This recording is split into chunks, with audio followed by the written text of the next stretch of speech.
On October the 13th, a series of terror attacks in the heart of Paris left at least 153 people dead and paralyzed the French capital with fear. 200 people were wounded and from 8 to 10 extremists were dead following the attack.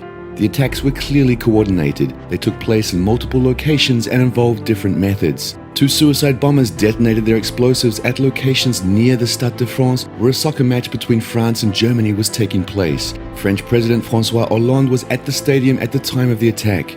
Gunmen opened fire on a Cambodian restaurant in a drive-by shooting. Shots were also fired at the Bataclan concert hall, where terrorists held up to 100 hostages. Then, gunmen opened fire on Rue de Charonne. About an hour after the initial attacks by other terrorist cells took place at the Louvre and Les Halles. French President Francois Hollande declared a national state of emergency and shut its borders. Special police units, including RAID, a police intervention unit, and French military have been rapidly mobilized and deployed in the greater Paris area.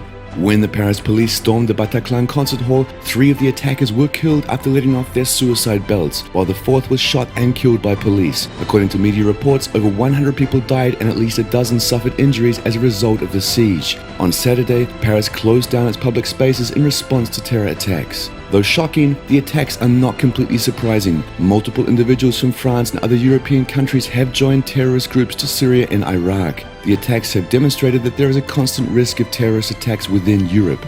This Friday's carnage was likely well coordinated and planned, thus the attackers could receive instruction or assistance from groups such as ISIS or Al-Qaeda. Furthermore, the recent migration crisis in Europe highlights the risk that jihadist groups could have placed some of their members among the large refugee flow to conduct attacks in Europe.